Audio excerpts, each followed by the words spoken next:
नमस्कार दोस्तों, आप सभी का हार्दिक स्वागत है हमारे YouTube चैनल भरत धामी में। आज हम आपके सामने एक नया पाठ लेकर आए हैं जिसका नाम है बाजार दर्शन, जिसे लिखा है जैनेन्द्र कुमार ने। जैनेन्द्र कुमार ने इस पाठ में उपभोक्तावाद के बारे में बता रखा है कि लोग किस तरह जो बाजार का जादू होता है, बाजार की माया होती है, उसमें फंस जाते हैं। जैनेन्द्र कुमार में इस पाठ में दो ऐसे व्यक्तियों के बारे में बता रखा है जिन पर एक पर तो बाजार का प्रभाव पड़ता है लेकिन दूसरे पे बाजार का प्रभाव नहीं पड़ता। इनके एक मित्र बाजार गए होते हैं और बाजार की चकाचौंध में वो क्या हो जाते हैं, खो जाते हैं। बाजार की जो जगमगाहट होती है उसमें वो खो जाते और बाजार से वो बहुत सारे सामान लेकर आते हैं। जब उनको घर में आकर लगता है कि ये सामान तो उपयोग की नहीं है, तब वो उन सारे सामान जो लाने का जो दोस्त था वो अपने पत्नी को देते हैं।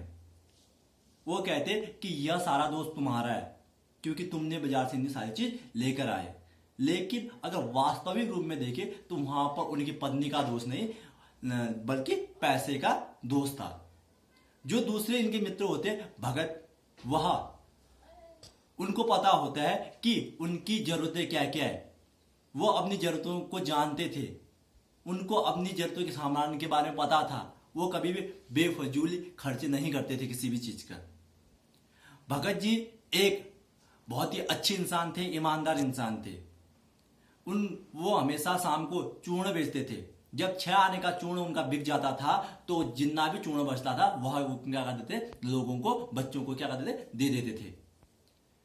हमेशा ही 6 आने का चूर्ण बेचते थे और बच्चों को दे देते थे।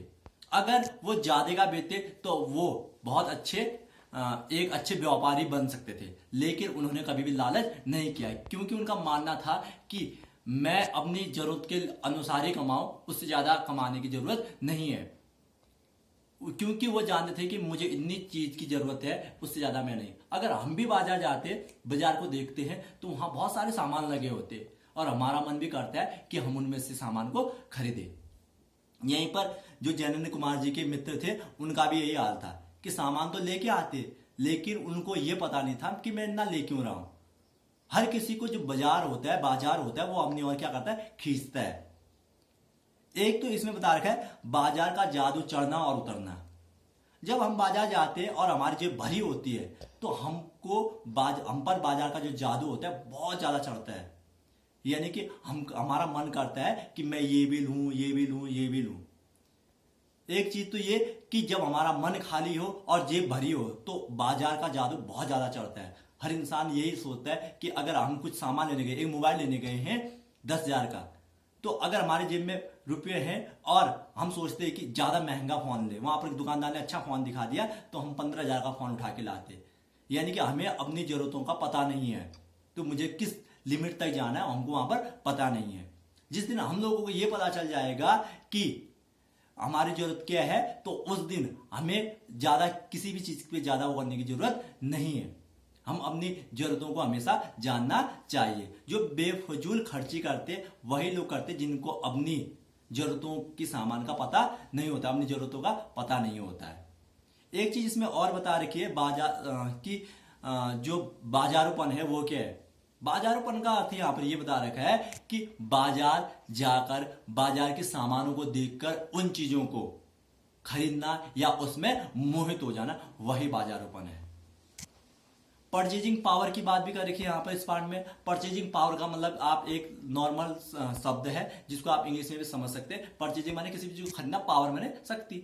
ठीक, यानी कि आपके जेब में धन है तो आप कितना सामान खरीद सकते हैं। यानी कि आपकी क्षमता, किसी भी चीज की किसी भी सामान को खरीदने की जो क्षमता होती है वही होता है आपका परचेजिंग पावर। अभी आपको बताया बाजार का जादू, चढ़ना और उतरना। बाजार जाते, बहुत सारा सामान खरीद के लाते और घर आके पता चलता है कि ये तो हमारे काम की नहीं है। जेब भरी हो और मन खाली हो तो बाजार का जादू चढ़ता है। लेकिन जब हम घर आते और हमको ये एहसास होता है कि ये तो हमारे काम के सामान ही नहीं है, तब हमारा वो जादू क्या हो जाता है, उतर जाता है। ठीक, अक्सर लोगों के साथ भी यही होता है। बाजार जाते हैं, दुनिया भर का सामान खरीदते हैं और घर आके उनको पछतावा होता है कि मैंने आखिर इतना सारा सामान क्यों खरीदा। जैनेन्द्र कुमार जी ने भी यहाँ पर यही बता रखा है कि हर इंसान को अपनी जरूरत की सामान या जरूरतों का पता होना चाहिए, जरूरतों पर नियंत्रण होना चाहिए, पता होना चाहिए कि मुझे ये चीज चाहिए, तभी फिजूल खर्ची कभी नहीं होती। एक समाज को यहाँ पर संदेश देने की कोशिश कर रखी है कि जरूरतें हमेशा नियंत्रित होनी चाहिए। मन तो इंसान का भटकते रहता है, कुछ भी खरीदने का मन करता है।